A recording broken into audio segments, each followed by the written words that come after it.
adaptation, I guess, of Steve May's full motion hex.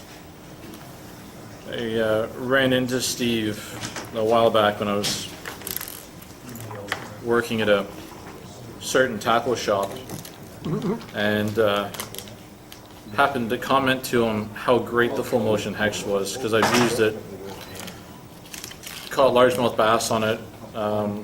That's a fantastic crappie fly. I know it's a great smallmouth bass fly. Let me just say, it's such a great fly, totally in awe in how well it works. And Steve kind of rolled his eyes at me and declared how much he hates that fly, because he has tied literally thousands upon thousands of them, and he's so sick of it. He won't even fish it himself because he doesn't want to have to tie more. But that's okay, I'll tie them. But this one, as I said, is going to be articulated. The hook is a bit small, but I've had some pretty decent bass on it. The hook I'm using is a size 12 caddis hook. So again, like I said, seems small. They're pretty heavy. It's just a Mustad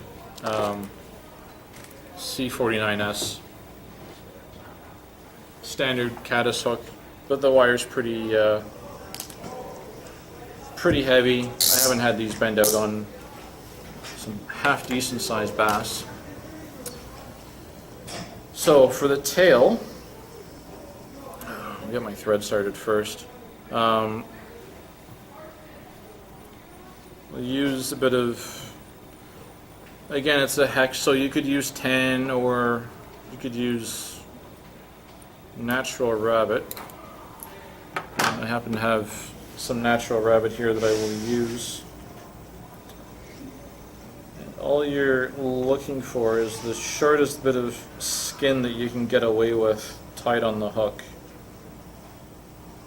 So you really don't need, really all you're looking for is the hair from the skin, but it's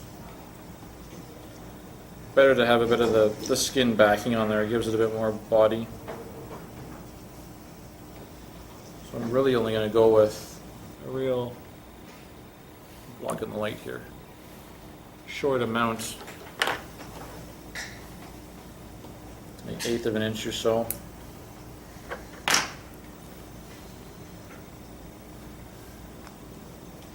I'll put it, so I'm putting this hair side down on the hook shank. Once the fly is tied, it's going to be hook shank up, so then it's going to be sitting upright, but it's going to look weird if I tie it like that on the hook shank.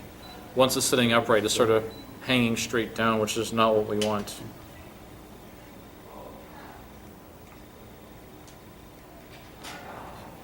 Put on the hook, and this skin's a bit on the thick side, so I'll just let it wrap itself around the hook.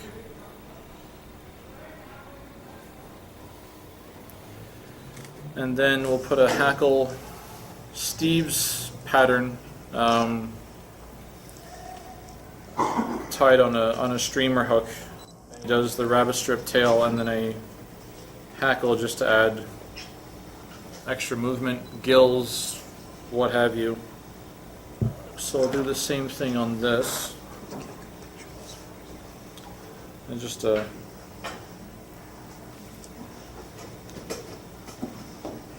half decent looking little mottled partridge feather. You could use grouse if you have grouse.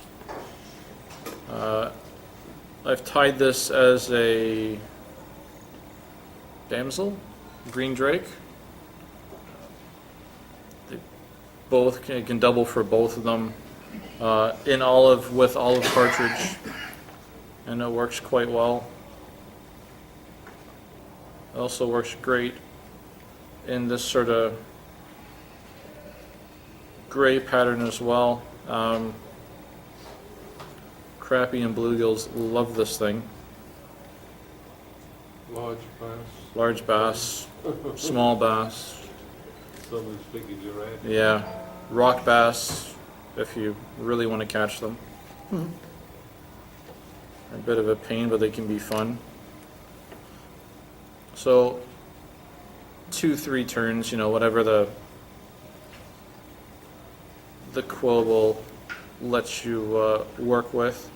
And I'm just going to wrap the quill up to the eye of the hook just to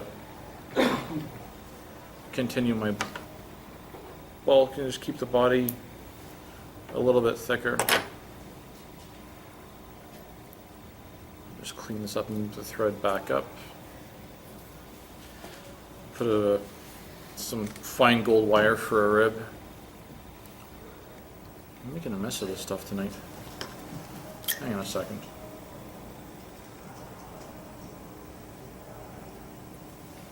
That's better.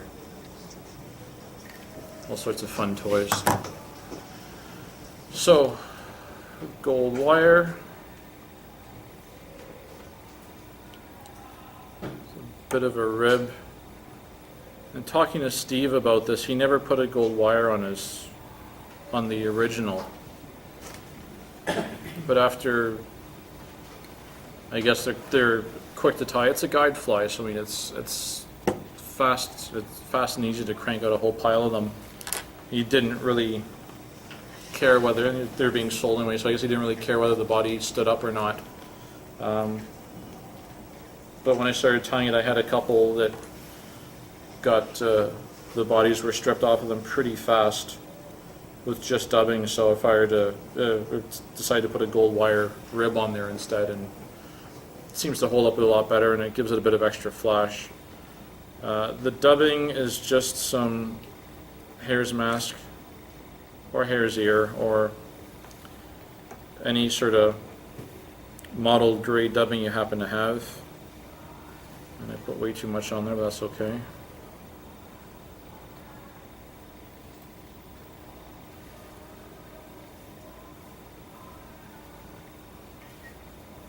Just use up the rest of it. And I'll I'll counter wrap the body with gold wire. It helps to hold it all in place.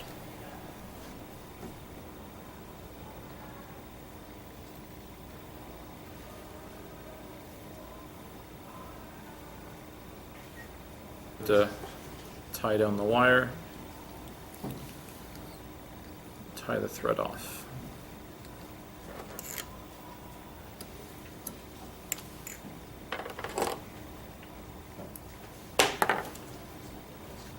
And then just break the wire off afterwards. Wiggle it back and forth a few times and it'll break off clean without leaving a tag end or blunting your scissors.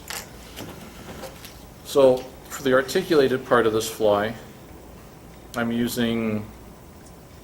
found these again at a tackle shop I used to work at. They're fulling mill shanks in a size 12 to match the hook. I don't know if it necessarily matters all that much, but it does fit over the eye of the hook, which is what you want. Wasn't sure, when I first tied this, I wasn't sure about the durability of these against bass, just because they do seem pretty light on the wire, but they're actually quite tough. So I'll leave the tail in the vise, and I'll just hook that on there. It makes it a little bit easier to maneuver. And then I'll just get the ring of the shank trapped back in the vise. Articulated flies are always a bit finicky to tie because you're always trying to keep the other end from falling in your way. But find if you get the ring fairly tight into the vise, it sort of keeps the tail in one place and it tends to behave a bit better. Start my thread on the return eye for the shank, and there's the tail not behaving. There you go. and I'll close it up a bit. The only thing with these having the sort of hook or clip the way they do, that the return doesn't really flatten down or close down that much, and you can't bend it with a pair of pliers. I tried that with one and just snapped the end of the hook off of it. But it's not too bad. It tends to behave relatively well. I'll start a wire rib first.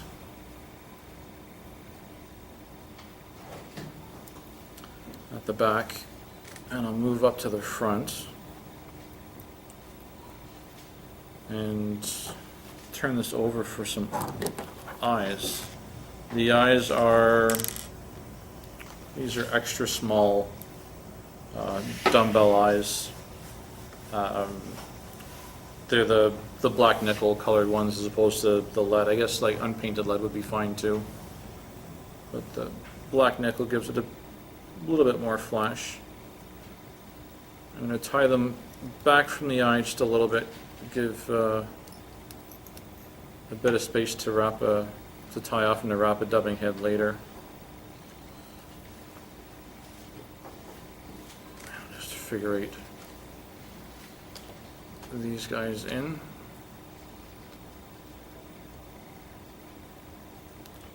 Behave.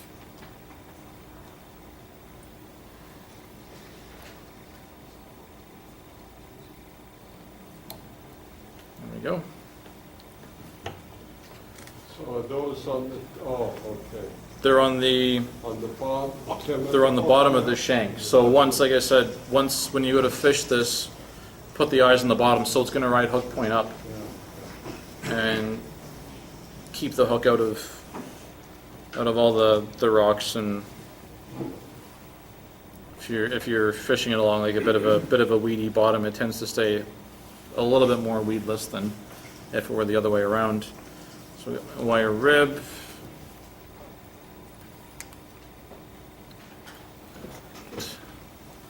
Continue on with a little bit more dubbing. Again, it's just the hare's mask that we used on the tail.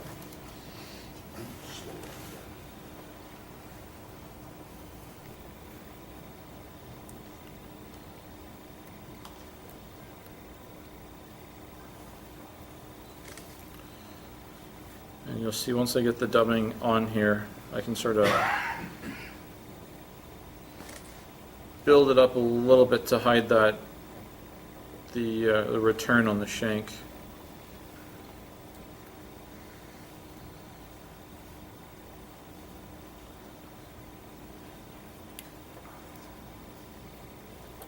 There we go. And then work the gold wire rib across it.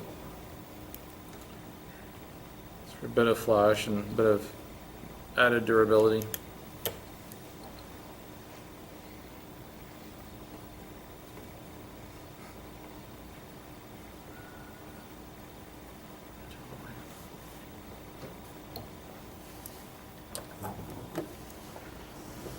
And we'll put another hackle up behind the eyes, as with Steve's pattern.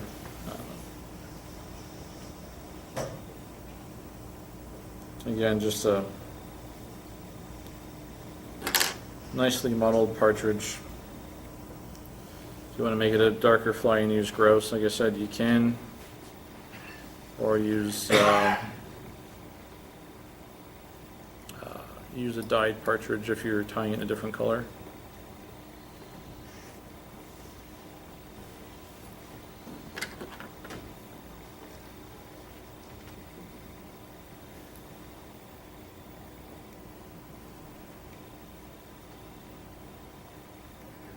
Just give that a little fold. And then a wrap. And I'm pretty much wrapping right on top of the other wraps, giving myself a little bit of space behind the eyes still.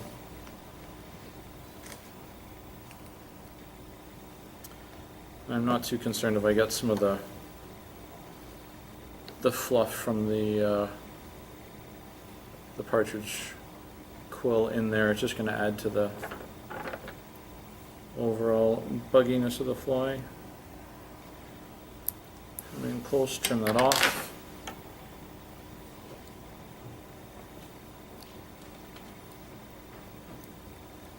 And then we'll give ourselves a bit of a head on this guy. And this is just some black, that way, black laser dub. You could use rabbit. You could use dark brown. It's just nice to define the head on the fly a little bit more and finish off around the eyes.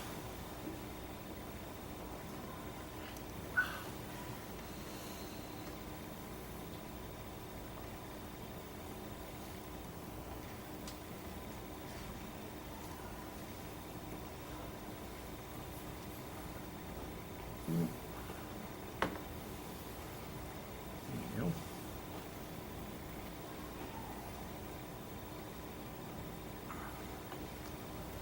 Bit of a thread head. And tie this guy off.